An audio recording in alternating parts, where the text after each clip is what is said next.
അസ്സലാമു അലൈക്കും വറഹ്മത്തുള്ളാഹി തആല വബറകാതുഹു. അന്ന് ഷെഫി ഉസ്താദ് അതാ കൃത്യസമയമായപ്പോൾ സഹറ ബത്തൂലിനെ കൊണ്ടുവരാൻ വേണ്ടി പുറപ്പെടുന്നു. അതിനുവേണ്ടി അറബിയുമ്മ പ്രത്യേകം ഓർമ്മിപ്പിക്കുകയും ചെയ്തു. ആ ടൈമായപ്പോൾ തന്നെ ഉസ്താദ് അവളെയും തേടി അതാ സ്കൂളിനടുത്തെത്തി. എന്നാൽ രണ്ട് ടീച്ചേഴ്സ് അവളെ കൈപിടിച്ചുകൊണ്ട് കൊണ്ടുവന്ന് വളരെയധികം സുരക്ഷിതമായി അതാ ഷെഫി ഉസ്താദിൻ്റെ കാറിൽ ഏൽപ്പിക്കുന്നു. അവരോട് സലാം പറഞ്ഞുകൊണ്ട് അവർ പിരിഞ്ഞു പോയി. ഷെഫി ഉസ്താദ് സഹറയോട് എന്ത് ചോദിക്കണം എന്നൊന്നും ഷെഫി ഉസ്താദിന് അറിയുന്നില്ല. പഠിച്ചോനെ എന്തായിരിക്കും ചോദിക്കുക, എന്തോ അറിയുന്നില്ല. എന്നാൽ അവളാണ് ഇങ്ങോട്ട് സംസാരിച്ചത്. യാ ഷെഫി, ഇന്ന് ക്ലാസ് എപ്പോഴാണ് തുടങ്ങുന്നത്? അത് ബത്തൂൽ മറന്നിട്ടില്ലല്ലേ? ഏയ് ഇല്ല, എനിക്ക് സത്യം പറഞ്ഞാൽ സ്കൂൾ ക്ലാസ്സിൽ നിന്നൊക്കെ അതിനെക്കുറിച്ചുള്ള ചിന്തയായിരുന്നു. പിന്നെ ഇന്നത്തോടു കൂടി ക്ലാസ് കഴിഞ്ഞു കേട്ടോ. ഇനി ഈദൊക്കെ കഴിഞ്ഞിട്ടാണ് തുടങ്ങുന്നത്. അതുവരേക്കും നമുക്ക് ഖുർആൻ ക്ലാസ് ആവാലോ അല്ലേ? ഇൻഷാ അല്ലാ, തീർച്ചയായും. ബത്തൂലിന് അങ്ങനെയാണ് ആഗ്രഹം എന്ന് വെച്ചാൽ അതങ്ങനെ തന്നെ. സത്യമായിട്ടും എനിക്ക് ഒരുപാട് അറിവ് നേടണം ഇസ്ലാമികമായി, അതാണ് എനിക്ക് താല്പര്യം. പിന്നെ ഷെഫി, ഇന്ന് ഷംസല്ലേ സൂറത്ത് എടുക്കുവാൻ വേണ്ടി പോകുന്നത്? അതെ മോളതൊന്നും മറന്നിട്ടില്ലല്ലോ. ഇല്ല ഉസ്താദെ, അത് ഞാൻ എങ്ങനെ മറക്കാനാ. അങ്ങനെ അതാ അവളെയും കൊണ്ട് ഉസ്താദ് യാത്ര തുടരുന്നു. അവൾ ആ യാത്രയിൽ ഓരോ ചോദ്യങ്ങൾ ചോദിച്ചുകൊണ്ടിരുന്നു. ഉസ്താദിന് എന്ത് ചെയ്യണം എന്നറിഞ്ഞില്ല. എങ്കിലും കഴിയുന്ന രീതിയിൽ ഉസ്താദ് ഉത്തരങ്ങളെല്ലാം പറഞ്ഞു കൊടുത്തു. ചുരുക്കി പറഞ്ഞാൽ ഷെഫി ഉസ്താദിന് അതിനെക്കുറിച്ചുള്ള ആ ഒരു ഓർമ്മ അത് കുറച്ച് വിട്ടിരുന്നു. പക്ഷേ അവളൊന്നും അത് മറന്നിട്ടേ ഇല്ല. അന്ന് സ്കൂൾ കഴിഞ്ഞ് സമയത്ത് അതാ ഷെഫി ഉസ്താദിൻ്റെ അടുക്കലേക്ക് ക്ലാസ്സിൻ്റെ കാര്യം പറയുവാൻ ഉപ്പ വരുന്നു. അത് മോൾക്കിന്ന് എപ്പോഴാണ് വേണ്ടതെന്ന് വെച്ചാൽ എടുത്തു കൊടുക്കാം. മോള് പറയുന്നത് വേഗം മഗ്‌രിബിന് ശേഷം വേണമെന്നാണ്. പിന്നെ ഇനിയിപ്പോൾ ഇവിടുത്തെ പെരുന്നാൾ അല്ലേ, അറഫ പെരുന്നാൾ അതൊക്കെയല്ലേ. അപ്പോൾ പിന്നെ വേണമെങ്കിൽ 2 ദിവസം ഉസ്താദിന് ലീവ് എടുക്കാട്ടോ. പിന്നെ ഇന്നുകൂടി ക്ലാസ് എടുത്താൽ മതി. ഓക്കെ ഇൻഷാ അല്ലാ. അങ്ങനെ അത് ഷെഫി ഉസ്താദ് കുളിച്ച് ഫ്രഷായി നല്ല പുതിയൊരു ജുബ്ബയൊക്കെ ഇട്ട് ശരിക്കും ഒരു അറബി കുലുക്കിൽ തന്നെ അറബിയുടെ മോൾക്ക് ക്ലാസ് എടുക്കുവാൻ വേണ്ടി എത്തുന്നു. ബത്തൂൽ, അസ്സലാമു അലൈക്കും. വഅലൈക്കും അസ്സലാം വറഹ്മത്തുള്ളാഹി തആല വബറകാതുഹു. യാ ഷെഫി, ലേറ്റായോ? ഇല്ലല്ലോ. പിന്നെ ഉപ്പ പറഞ്ഞിട്ടുണ്ട് ഇന്നുകൂടെ ക്ലാസ് മതിയെന്ന്. ഇനി പെരുന്നാളൊക്കെ കഴിയുന്നവരെ എനിക്ക് ലീവാണെന്ന് പറഞ്ഞിട്ടുണ്ട്. മാഷാ അല്ലാ, ശരിയാണ്. പക്ഷേ എനിക്ക് അത്രക്കും ദിവസം നഷ്ടപ്പെടല്ലേ? ഒരു 3 പെരുന്നാൾ കഴിയുവോളം പോരെ ലീവ്? അത് കഴിഞ്ഞാൽ എനിക്കുള്ള ഈ ഒരു ഖുർആൻ ക്ലാസ്സെങ്കിലും എടുത്തു തരുമോ? ബത്തൂലിൻ്റെ ആ ഒരു ചോദ്യത്തിന് മുമ്പിൽ ഷെഫി ഉസ്താദ് ശരിക്കും ഒന്ന് ഞെട്ടിപ്പോയി. പഠിച്ചോനെ, എല്ലാവർക്കും ലീവ് എന്ന് പറഞ്ഞാൽ വല്ലാതെ സന്തോഷമുള്ളൊരു സംഭവമാണ്. പക്ഷേ ഇതിപ്പോൾ എന്താ ഇങ്ങനെ? അങ്ങനെ അതാ പാഠം തുടങ്ങുന്നു. ഉസ്താദേ, ഷംസല്ലേ പാഠം? അവളുടെ ആ ധൃതിയിലുള്ള ആ ഒരു ചോദ്യം ഉസ്താദിനെ ശരിക്കും അത്ഭുതപ്പെടുത്തി. യാ ഷെഫി, ഷംസ്. ആദ്യത്തെ വരിയെടുത്ത് അതിൻ്റെ തർജ്ജമ ചെയ്തു കൊടുക്കുകയാണ് ഉസ്താദ്. സൂറത്തു ഷംസ് അധ്യായം 91. മക്കയിലാണ് ഇത് അവതരിച്ചത്. 1-ാമത്തെ ആയത്തിൽ തന്നെ സൂര്യനെക്കുറിച്ച് സത്യം ചെയ്യുന്നതിനെക്കുറിച്ചാണ് പറയുന്നത്. വശംസി വലുഹാഹ, സൂര്യനും അതിൻ്റെ പ്രഭയും തന്നെയാണ് സത്യം. അത് കേട്ട ബത്തൂൽ, സൂര്യൻ, പ്രഭ? ഒന്നുകൂടി അതിൻ്റെ അർത്ഥങ്ങൾ അറബിയിൽ വിശദീകരിച്ചു കൊടുക്കുകയാണ് നമ്മുടെ ഷെഫി ഉസ്താദ്. യാ ഷെഫി, യാ ഉസ്താദ്, സൂര്യൻ, പ്രഭ എന്നൊക്കെ പറഞ്ഞാൽ, പ്രഭ എന്ന് പറഞ്ഞാൽ പ്രകാശം, നൂറ്, അതാണ്. ബത്തൂരിന് ഒരുപാട് സംശയങ്ങൾ അതിൽ നിന്നും വന്നുകൊണ്ടിരിക്കുന്നു. ശരിക്കും ഷെഫി ഉസ്താദ് വിചാരിച്ചു, റബ്ബേ, പ്രകാശം, നൂറ് എന്നൊക്കെ പറയുമ്പോൾ എന്താണ് ഈ കുട്ടിക്ക് ഇത്രയധികം സംശയം? അത് ഏത് രീതിയിലുള്ളതാണ്, എങ്ങനെയുള്ള പ്രകാശമാണ് എന്നൊക്കെയാണ് അവൾ ചോദിക്കുന്നത്. എന്നാലും ഉസ്താദിനെ കൊണ്ട് കഴിയുന്ന രീതിയിൽ അത് പറഞ്ഞു കൊടുക്കുന്നു ഷെഫി ഉസ്താദ്. അതെല്ലാം അവൾ കറക്റ്റായി ചിന്തിക്കുന്നു, കേൾക്കുന്നു. അതിനെക്കുറിച്ചെല്ലാം കേട്ടപ്പോൾ അവളുടെ മനസ്സിൽ വല്ലാത്ത സന്തോഷമുണ്ടാകുന്നു. സത്യം പറഞ്ഞാൽ ഉസ്താദ് 1 മണിക്കൂർ ക്ലാസ് എടുത്തപ്പോഴേക്കും ചോദിച്ചു, യാ ബത്തൂൽ, ഇന്നത്തെ ക്ലാസ് മതിയോ? ഇനി അടുത്ത ദിവസമായാലോ? ഉസ്താദെ, ഒരു 10 മിനിറ്റ് കൂടി എനിക്ക് കേൾക്കുവാനുള്ള ആഗ്രഹം കൊണ്ടാണ്, എനിക്ക് അറിയുവാനുള്ള ആഗ്രഹം കൊണ്ടാണ് എന്ന് പറഞ്ഞപ്പോൾ, അതിനെന്താ, ആയിക്കോട്ടെ, 1 മണിക്കൂർ കൂടി എടുക്കാൻ ഞാൻ തയ്യാറാണ്. പക്ഷേ അത് അലൗഡാണോ എന്നറിയണമല്ലോ. എനിക്ക് മഗ്‌രിബിന് ശേഷമായിട്ട് 1 മണിക്കൂർ ക്ലാസ്സാണ് അനുവദിച്ചിട്ടുള്ളത്. നിങ്ങളുടെ മാതാവും പിതാവും എന്താണ് പറയുന്നത് അതിനനുസരിച്ച് എനിക്ക് പറ്റുകയുള്ളൂ. അങ്ങനെ ഉസ്താദ് അരമണിക്കൂർ കൂടി ബത്തൂലിന് ക്ലാസ് എടുക്കുന്നു. സത്യം പറഞ്ഞാൽ ബത്തൂലിന് സന്തോഷമായി. അന്ന് ക്ലാസ് കഴിഞ്ഞ് പിരിഞ്ഞു പോകുമ്പോഴും ബത്തൂലിന് വല്ലാത്തൊരു സന്തോഷമായിരുന്നു. എന്നാൽ ഉസ്താദിൻ്റെ ക്ലാസ്സിൽ നിന്ന് വിട്ടുപോകുന്നതിൽ സങ്കടവുമുണ്ട്. അന്ന് നേരെ ഉമ്മയുടെ അടുക്കൽ വന്നു. ഉമ്മ, യാ ഉമ്മി, ഉസ്താദിൻ്റെ ക്ലാസ് കുറച്ചുകൂടി ടൈം വേണം എനിക്ക്, അത് മതിയാകുന്നില്ല. മോളെ, 1 മണിക്കൂർ പോയിട്ട് 1.5 മണിക്കൂർ എടുത്തല്ലോ. ഇനിയും എന്താ, ഒരാളെ നമ്മളിങ്ങനെ ബുദ്ധിമുട്ടിക്കാൻ പറ്റുമോ? നിനക്ക് കേട്ടിരുന്നാൽ മതി. പക്ഷെ അദ്ദേഹത്തിന് ക്ലാസ് എടുക്കണ്ടേ? അദ്ദേഹത്തിനുണ്ടാവില്ല ക്ഷീണം. മോളെ, നമ്മളതൊക്കെ ഒന്ന് കണ്ടറിയണ്ടേ? ഉമ്മ, എനിക്ക് എന്തെന്നറിയില്ല, അദ്ദേഹം ക്ലാസ് എടുക്കുമ്പോൾ ഒരുപാട് ലോകത്തേക്ക് എന്നെ കൂട്ടിക്കൊണ്ടു പോകും.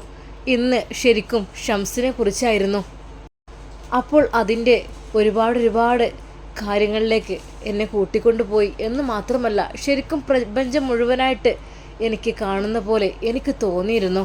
മോളെ, അൽഹംദുലില്ലാ, മാഷാ അല്ലാ, എൻ്റെ മോളുടെ സ്വപ്നങ്ങളെല്ലാം പടച്ച റബ്ബ് പൂർത്തീകരിക്കട്ടെ. മോൾക്ക് അതിനെക്കുറിച്ചൊക്കെ അവിടെയെല്ലാം കാണുവാനും അതെല്ലാം അറിയുവാനും എല്ലാം ആഗ്രഹമുണ്ട്. എനിക്ക് നന്നായിട്ടറിയാം. അള്ളാഹു അല്ലേ വലിയവൻ, എല്ലാം എൻ്റെ കുഞ്ഞിൻ്റെ ആഗ്രഹം പോലെ തന്നെ ആക്കിത്തരും. മോൾക്ക് ഒരുപാട് പഠിക്കണം, അറിയണം, കാണണം എന്നൊക്കെയല്ലേ.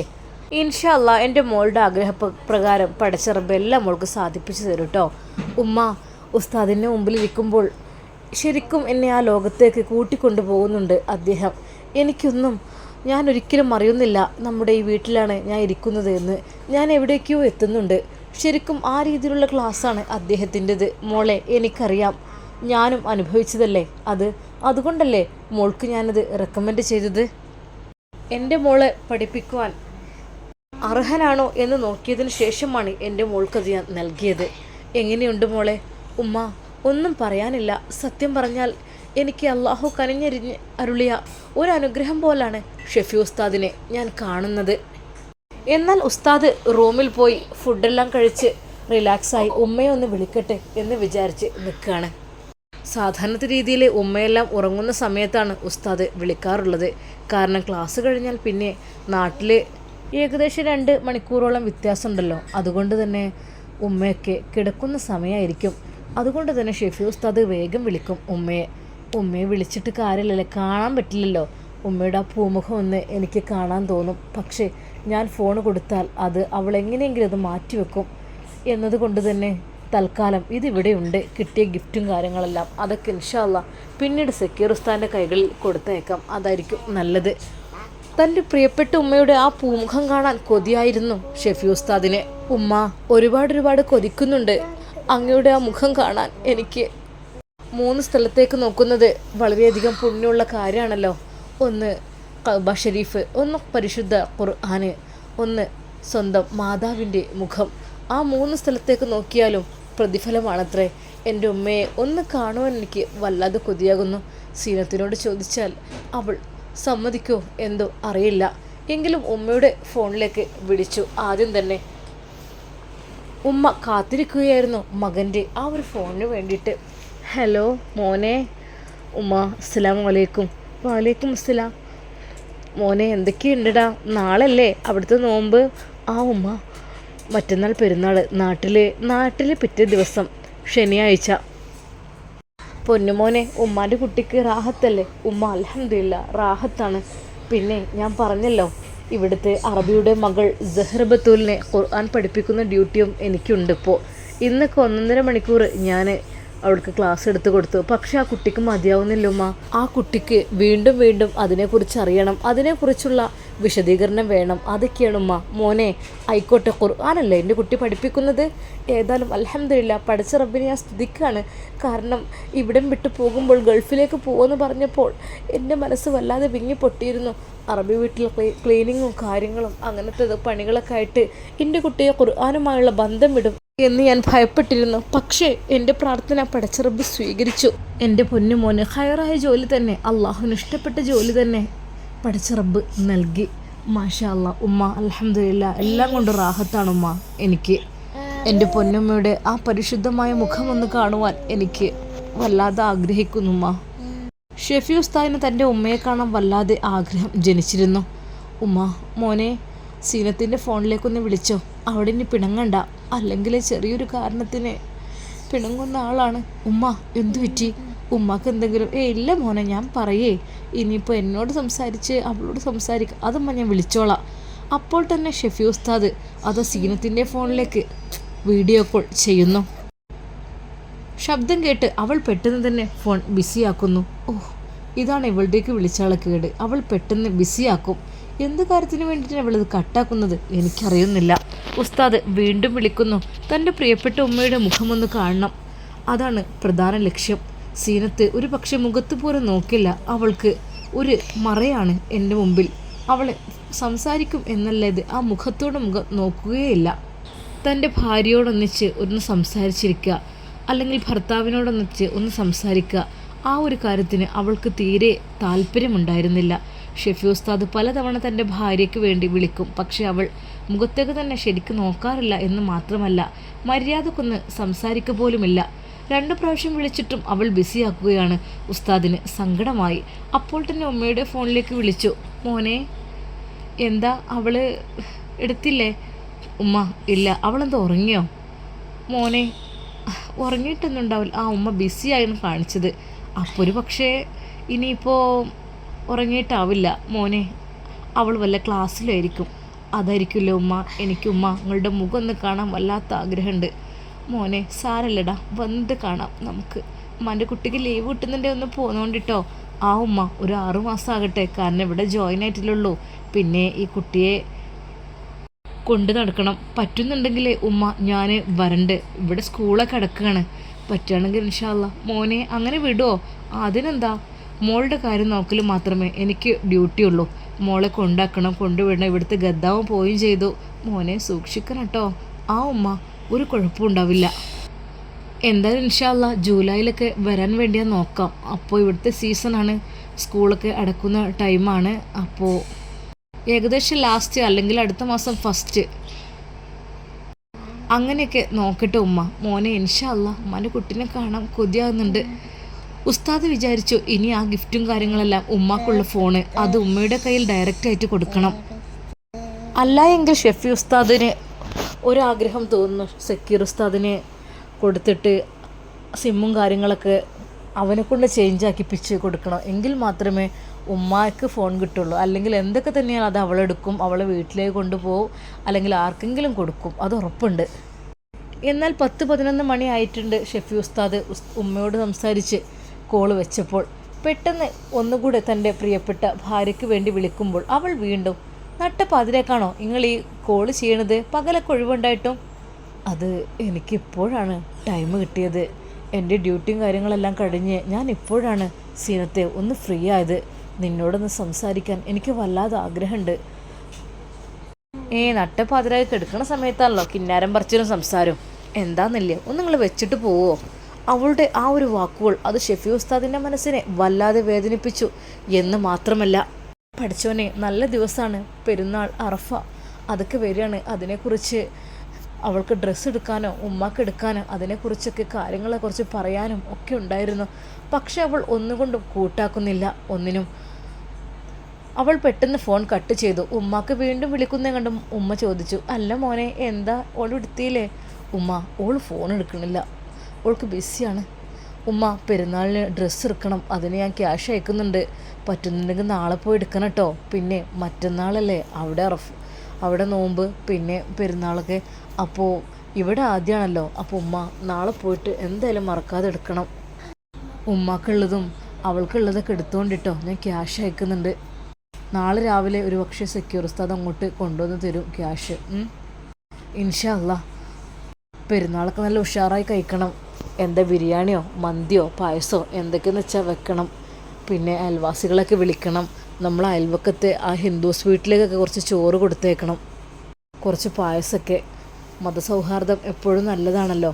അങ്ങനെയൊക്കെ ചെയ്യാനട്ടോ. ഇൻഷാ അല്ലാ. കുറച്ച് കൂടുതലായിട്ട് വെച്ചോണ്ടി, ഒരാൾക്കും ഒരു കുറവും വരുത്തരുത്. തൻ്റെ മോൻ്റെ ആ ഒരു വാക്കുകൾ കേട്ട് ഉമ്മക്ക് സന്തോഷമായി. മോനെ ഇൻഷാ അല്ലാ, ഉമ്മാൻ്റെ കുട്ടിയുടെ ആഗ്രഹം പോലെയൊക്കെ നടക്കട്ടെ. ഉമ്മാൻ്റെ കുട്ടി എന്താണ് ആഗ്രഹം എന്ന് വെച്ചാൽ അതുപോലെയൊക്കെ പടച്ചറബ് നടത്തി തരട്ടെ. ഉമ്മ ഇൻഷാ അല്ലാ. അപ്പോൾ നാളെ ഇവിടെയാണ് കേട്ടോ, അറഫ നോമ്പാണ്. അപ്പോൾ ഇൻഷാ അല്ലാ ഞങ്ങൾ അത്താഴമൊക്കെ കഴിച്ചിട്ട് കുറച്ച് ഞാൻ കിടക്കും. അപ്പോൾ ഉമ്മ പ്രത്യേകം പ്രാർത്ഥിക്കണം. അല്ല മോനെ, മോനക്ക് ഡ്രസ്സ് എടുത്തോ? ഇല്ല ഉമ്മ, ഞാൻ ഡ്രസ്സൊന്നും എടുത്തിട്ടില്ല. എനിക്ക് തന്നെ ഉള്ളത് തന്നെ ഉണ്ട്, ഇവിടെ കിട്ടിയത് തന്നെ തൊടാത്തത്. ആയിക്കോട്ടെ, അത് മതി മോനെ.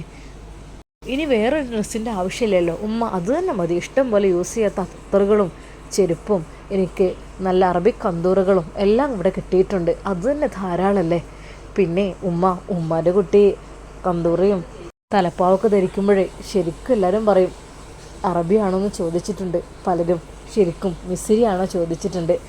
ആണോ? മാഷാ അല്ലാ. എൻ്റെ കുട്ടിയെ കണ്ട ഒരു മിസ്രിയെ പോലെ ഇരിക്കുമല്ലോ.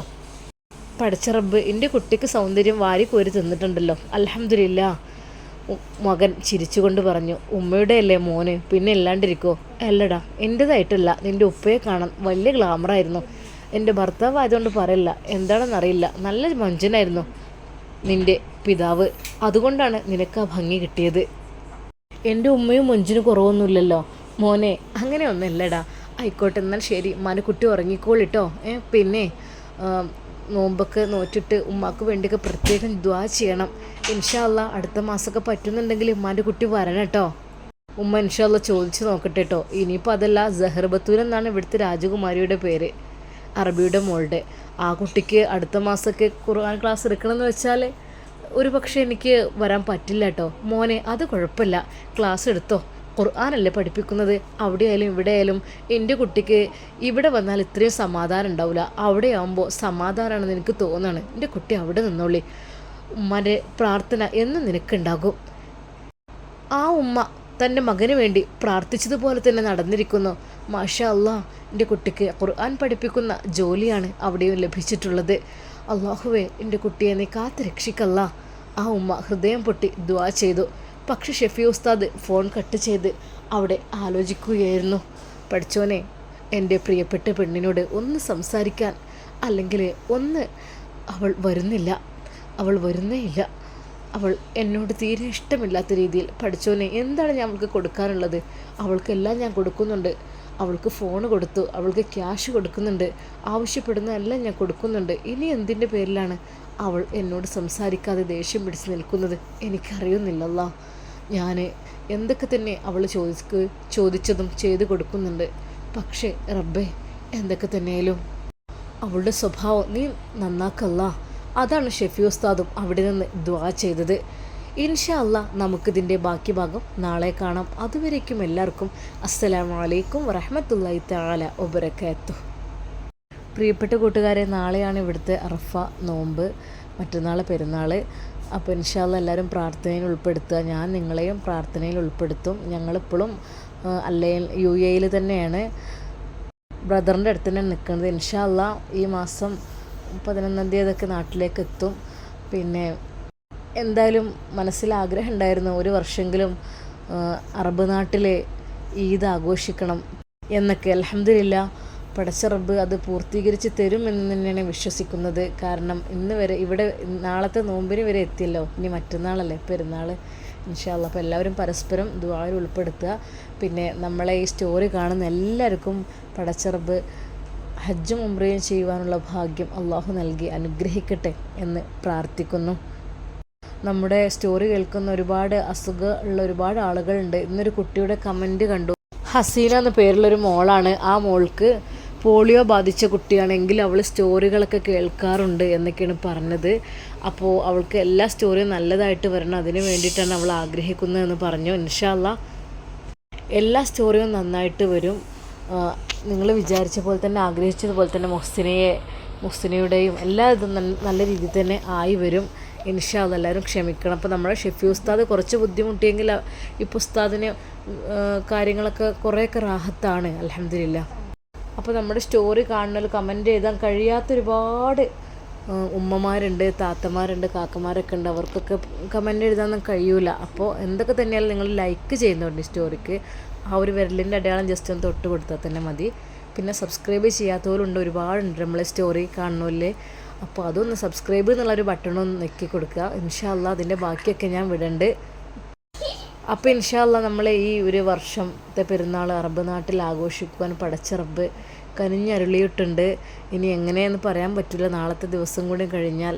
എന്തായാലും അൽഹംദുലില്ലാ കാണാൻ പറ്റിയ തന്നെ വല്ലാത്തൊരു ഭാഗ്യം. എന്തൊക്കെ തന്നെയാണ് അറബ് നാടെന്ന് പറയുമ്പോൾ ഒരു സന്തോഷമുള്ള സ്ഥലമായിട്ടാണ് എനിക്ക് തോന്നുന്നത്.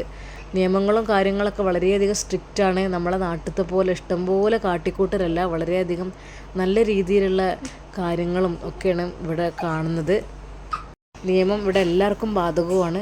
അപ്പോൾ എന്തൊക്കെ തന്നെയായാലും അത്രക്കും നല്ലൊരു രാജ്യമാണ് അറബ് രാജ്യം എന്നൊക്കെ പറഞ്ഞാൽ. അപ്പോൾ ഇവിടെ ഇത്രയും ദിവസം താമസിക്കാനുള്ള ഭാഗ്യം പടച്ച റബ്ബ് നൽകി അനുഗ്രഹിച്ചു. അപ്പോൾ നിങ്ങളുടെയൊക്കെ പ്രാർത്ഥനയുണ്ട് എന്ന് എനിക്കറിയാം. ഞാനും നിങ്ങൾക്ക് വേണ്ടി പ്രാർത്ഥിക്കുന്നു. എല്ലാവർക്കും ഞാൻ ഒരിക്കൽ കൂടി ഞാനും സഫമോളും അസ്സലാമു അലൈക്കും വറഹ്മത്തുള്ളാഹി തആല വബറകാതുഹു.